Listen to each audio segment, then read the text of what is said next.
Vítejte na konferenci Happiness at Work Life Now.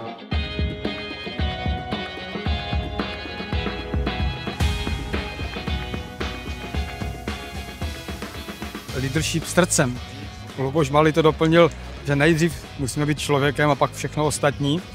A s tím já taky souzním. Nemusíme dělat věci, které fakt jako nechceme a naopak můžeme dělat to, co nám dává ten smysl. Zpomalit a umět říct, já nevím. VD40, že až ta 40. receptura byla ta správná. Se potřebují víc věnovat lidem, kteří vedou u nás lidi, protože i oni potřebují víc svého člověka, který může být k dispozici. A hned jsem to aplikoval teda do praxe, hned jsem napsal, že zítra pozítří mám prostor na schůzky a že by se rád s nima sešel. Mistr Slévárny, ale fakt mi vypadlo jeho jméno, ale myslím si, že tam dal přesně ty emoce, které byly takové jako zapamatovatelné. Spokojení zaměstnanci dělají spokojené rodiny dělají spokojené komunity dělají spokojené země, tak to se mi líbí a vždycky se mi líbit bude. Ty lidské vztahy mají stejnou váhu na zdraví jako to, že prostě si hlídáme různý krevní tlak a podobně. Nejdojemnější zážitek z poslední doby a to byla přednáška Josefa Dvořáčka. To bych si chtěl přenést do praxe, jak udělat co největší impact v tom mým okolí, ať už fyzicky nebo virtuálně.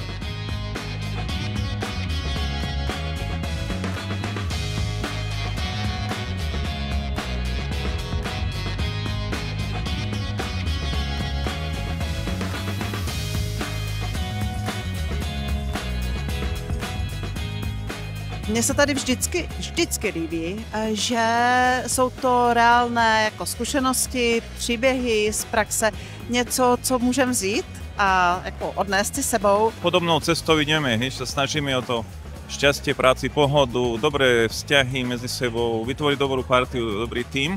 Tým, že zdieľame spolu také skúsenosti, tak mňa to posúva tiež dopredu. Hovorí mi to si na správnej ceste, pokračuj ďalej a neschádzaj z tej cesty.